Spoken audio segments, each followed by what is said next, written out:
Assalamualaikum warahmatullahi wabarakatuh. Perkenalkan, saya Devi Bintang-Sari. Saya salah satu mahasiswa di Universitas Siber Asia Jakarta. Di sini saya akan menjelaskan mengenai salah satu tugas di mata pelajaran akuntansi manajemen. Berikut tugasnya. Oke, ilustrasi yang pertama, Plata Company memproduksi dua macam produk tas kerja, yaitu tas kerja premium dengan brand Maletin Elegant dan tas kerja kualitas standar brand Maletin Vina. Berdasarkan data perusahaan, produksi dua produk tersebut membutuhkan dua jenis aktivitas overhead, yaitu setting peralatan dan pemrosesan dengan mesin. Berikut adalah data ekspektasi produksi Elegant dan Vina.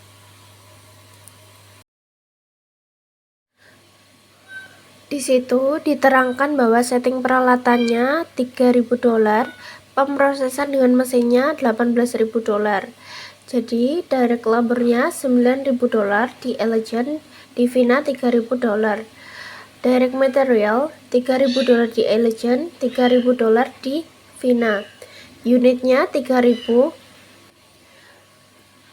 pada Elegant, sedangkan di Vina 3.000 juga. Setup hours ada 100 di Elegant dan di Vina ada 100. Mesinnya horse ada 500, Vina ada 4.500. Diminta alokasikanlah cost overhead pada produk dengan rate berdasarkan direct labor cost. Hitunglah total cost per unit.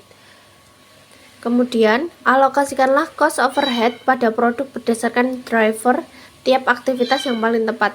Hitung total cost per unit.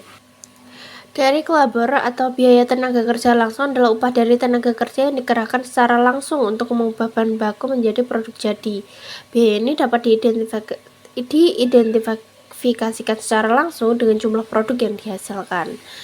Menurut Grade 1991, biaya tenaga kerja langsung adalah semua biaya yang menyangkut gaji dan upah tenaga kerja yang secara praktis dapat diidentifikasikan dengan kegiatan dari pengolahan bahan baku dan menjadi produk jadi.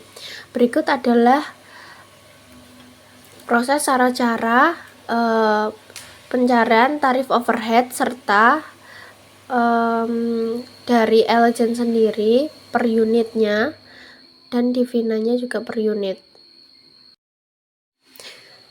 Dengan begitu kita dapat menarik kesimpulan dalam pembebanan biaya overhead. Kita tidak bisa mengambil kesimpulan tarif biaya overhead berdasarkan tenaga kerja langsung yang lebih besar untuk produk Elegant daripada Vina, dikarenakan proses tas Elegant lebih menggunakan tenaga kerja ahli dalam pembuatan yang di situ penuh kecermatan dan memakan waktu yang cukup lama, sedangkan pada produk Vina, proses produksinya secara otomatis menggunakan mesin, sehingga rasionya 0,9 dibanding produk Elegant 0,1. Kemudian dalam soal nomor 2, seperti pada gambar, dijelaskan mengenai item mesin penyetelan total jumlah unit biaya overhead per unit. Alokasikanlah cost overhead pada produk berdasarkan driver tiap aktivitas yang paling tepat. Hitunglah total cost per unit. Dalam langkah metode ABC atau aktivitas based costing memiliki beberapa tahapan. Driver sumber daya digunakan untuk membebankan biaya sumber daya ke aktivitas. Drivers umumnya itu meliputi jumlah tenaga kerja, setup untuk setup mesin, jumlah pemindahan bahan, serta jam mesin, luas lantai, dan gedung. Dengan begitu kita juga dapat menarik kesimpulan bahwa saat pembebanan didasarkan pada unit levelnya aktivitas atau permesinan maupun non-unit level activity penyetelannya, di mana aktivitas dapat dikatakan lebih akurat dibandingkan dengan pembebanan melalui tenaga kerja langsung, dikarenakan pembebanan biaya berdasarkan pada aktivitas yang mencerminkan pola konsumsi overhead lebih baik. Sekian dan terima kasih presentasi dari saya. Apabila ada kurang dan lebihnya, saya mohon maaf. Jangan lupa like, comment, dan subscribe. Terima kasih.